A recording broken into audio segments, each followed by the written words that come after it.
I used to tell myself I was imagining it. Families aren't supposed to feel like locked rooms, especially when you've lived inside the same walls your entire life. But growing up in our small Ohio home, I always felt like a guest who had overstayed his welcome. No one ever said I didn't belong. They just treated me like I almost did. My name is Daniel Mercer, and for as long as I can remember, there was an invisible line drawn between me and the rest of them. My father, Thomas, and my mother, Evelyn, were warm with my younger sister, Caroline. They laughed louder at her jokes. They showed up earlier for her school events. They defended her mistakes like they were accidents. With me, everything felt measured, polite, careful. As a kid, you don't call that exclusion. You call it normal. I remember sitting at the dinner table when I was 8 years old, listening to them talk about Caroline's art contest. She had painted a messy watercolor sunset that bled past the edges of the page. My mother framed it the next day and hung it in the hallway. A week later, I brought home a certificate for scoring highest in my grade on a math exam.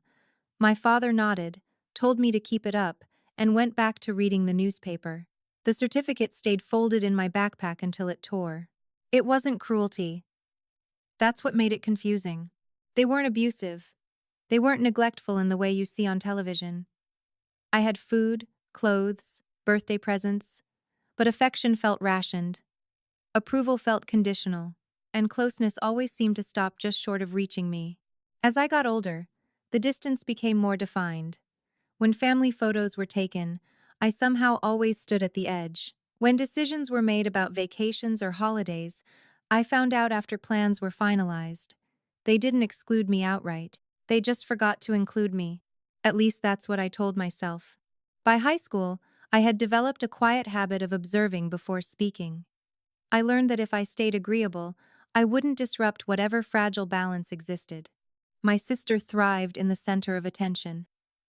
I adapted to the perimeter. It felt safer there, less disappointing. But there were moments that stuck with me, like the night I overheard my parents arguing in the kitchen when they thought I was asleep. My mother's voice was tight, almost anxious. She said she didn't think I should apply to colleges out of state. My father replied that I needed structure, that I wasn't as independent as I believed. The tone they used wasn't protective. It was cautious, like they were discussing a risk. I stood in the hallway, barefoot against the cold tile, trying to understand why my dreams felt like threats. When I finally did apply to a university in Illinois, I didn't tell them until I had already been accepted. The day the acceptance letter arrived, I expected surprise, maybe even pride. Instead, there was silence. My mother asked why I hadn't discussed it with them first. My father said I was impulsive. Impulsive. That word echoed in my chest for weeks. I had spent years trying to be careful, thoughtful, responsible, yet somehow, in their eyes, I was unpredictable, different, slightly outside the frame of what they understood. In college, the distance grew wider. Phone calls were short. Updates about family events came late. Caroline transferred to a school 20 minutes from home, and suddenly Sunday dinners became a weekly tradition. I was invited, technically, but the drive was 4 hours. They knew I couldn't make it regularly.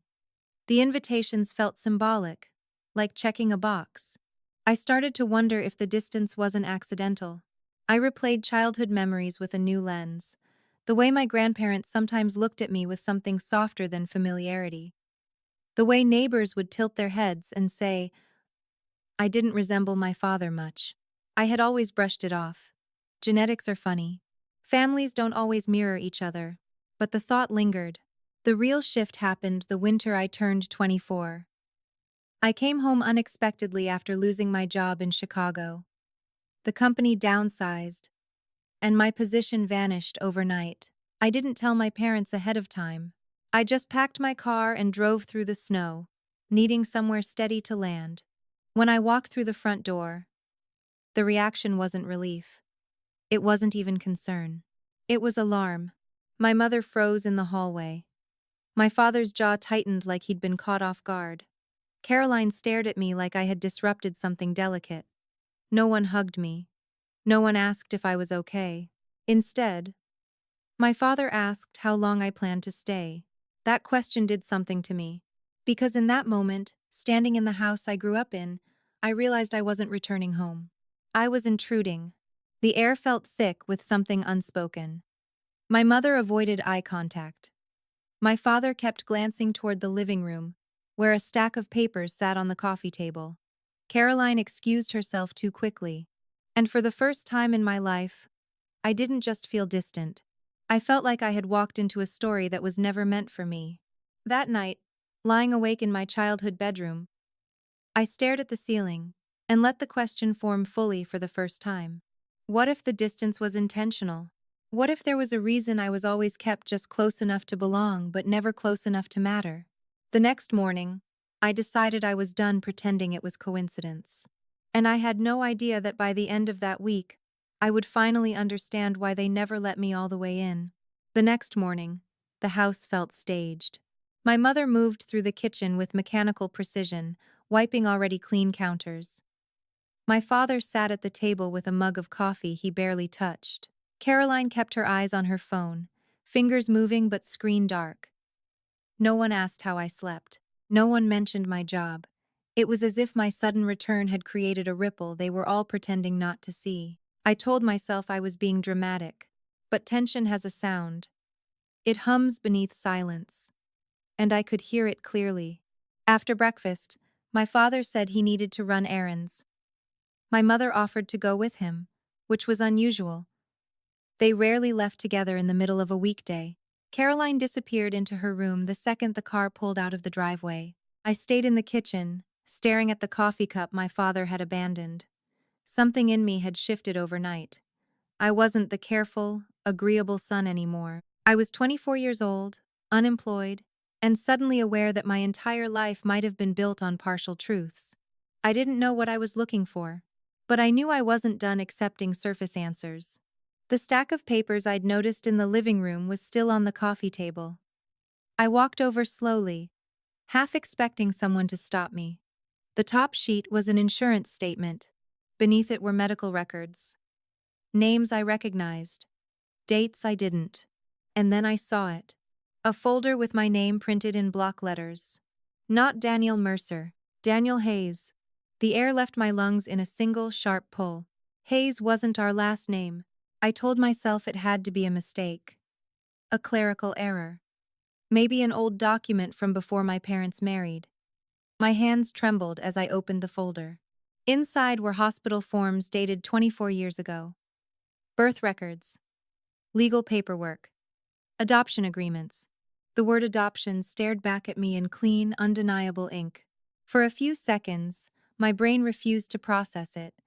It felt like reading a script about someone else's life.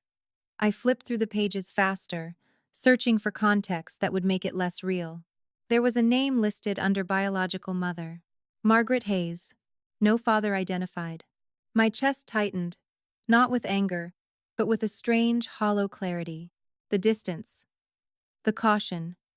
The careful affection. It wasn't random. It was protection. Or maybe it was fear. I sat down on the couch, the papers spread across my lap like evidence in a trial. 24 years of quiet exclusion rearranged themselves in my mind. The cautious conversations, the hesitations, the way my father looked at me sometimes, like he was measuring something invisible. I wasn't their biological son. I had never known. And suddenly, every memory carried a different weight. The framed watercolor in the hallway, the folded math certificate, the Sunday dinners I was technically invited to, the guarded expressions when I walked through the door unannounced. They hadn't kept me distant because I was difficult. They had kept me distant because I wasn't fully theirs. At least, that's what it felt like in that moment. Caroline's bedroom door creaked open down the hall. I quickly gathered the papers, but it was too late. She froze when she saw the folder in my hands. For a second, neither of us spoke. Her face told me everything. She knew. How long? I asked, my voice barely steady. She didn't pretend to misunderstand. She didn't ask what I meant. Since I was 10, she said quietly. 10. She had known for 14 years. And no one had told me. The betrayal hit harder than the revelation itself. I wasn't angry that I was adopted. I was angry that my entire identity had been curated without my consent. That every family photo, every birthday candle, every holiday toast had carried a secret I wasn't allowed to access. Caroline stepped into the living room slowly, like approaching a wounded animal. "They wanted to tell you," she said. "They just never knew when the right time was." The right time. I let out a hollow laugh. There is no right time to discover your life has footnotes. I asked her why they treated me differently, why I always felt like I was slightly outside the circle. She hesitated. And in that hesitation, I understood more than I wanted to. "They were afraid," she finally said. "They thought if they got too close, if they leaned on you the same way they leaned on me, it would make it harder if you ever wanted to find your real family." Real. That word landed like a bruise. I wasn't distant because I was unworthy. I was distant because they were bracing for abandonment. The irony twisted painfully in my chest. In trying to protect themselves from losing me, they had never fully held me. In trying to prepare for a goodbye that hadn't happened, they had created the very space that made it possible. The front door opened. My parents' voices drifted in from the hallway. I stood up slowly, the folder still in my hands, my entire understanding of myself rearranged in less than an hour. They walked into the living room and froze. My mother's face drained of color. My father's shoulders dropped, like he had been carrying this weight for years, and it had finally slipped. No one spoke. The silence wasn't accidental this time. It was exposed. And as I looked at them, not as distant figures in my childhood story, but as two flawed, frightened adults, I realized the truth wasn't just about biology, it was about trust. And the next words out of my mouth were going to decide whether this family finally closed the distance or shattered it completely. The silence in the living room felt heavier than the papers in my hands. My mother stared at the folder like it might disappear if she didn't blink. My father didn't look at me at all. He looked at the wall behind me, jaw tight, as if this was the exact future he had spent decades trying to prevent. I was the first to speak. I didn't yell. I didn't accuse. I just asked them if it was true. My mother nodded before my father could respond. The movement was small, almost fragile, and suddenly, the secret that had shaped my entire life became real in a way that no document could make it. "Yes," she said quietly. "We adopted you when you were 3 days old." 3 days. I had barely entered the world before my story changed directions. My father finally looked at me then. His eyes weren't cold. They were terrified. "We were going to tell you," he said. We never found the right moment." There it was again. The right moment. As if truth was something that required perfect weather conditions. I asked them why they kept me at a distance. Why? I always felt like I was standing just outside something that Caroline was effortlessly inside of. My father sat down slowly, like his legs had given out. "We didn't mean to," he said. "We just didn't know how to love you without being afraid." "Afraid of what?" My mother answered that before he could. "Afraid you would leave." The room felt smaller. She explained that my biological mother had been young, overwhelmed, and unsure. The adoption had been private, arranged quietly through a family attorney. There had been no complications, no custody battles, just signatures and promises. But my parents had always known one thing. If I ever wanted to search for where I came from, they couldn't stop me. They said they told themselves they were preparing for that day. They convinced themselves that if they didn't cling too tightly, if they didn't lean too heavily on me, it would hurt less if I chose someone else later. So instead of loving me fearlessly, they loved me carefully. They didn't celebrate too loudly. They didn't depend on me too deeply. They didn't attach in ways that felt irreversible. And somewhere along the way, that caution became distance. I felt something shift inside me. Not anger. Not exactly. Sadness. Because for 24 years, I believed I wasn't enough. That something in my personality created the space between us. I thought I was too quiet, too different, too detached. But the distance had never been about who I was. It had been about who they feared I might become. My father admitted that every time I pulled away to chase independence, choosing a college out of state, taking a job in another city, it reinforced their anxiety. They interpreted my autonomy as evidence that I was already halfway out the door. So they pulled back first. Not consciously, not maliciously, instinctively. It was self-protection disguised as parenting. Caroline stepped into the room and sat on the arm of the couch. She said she had overheard them arguing about whether to tell me for years. My mother always wanted honesty.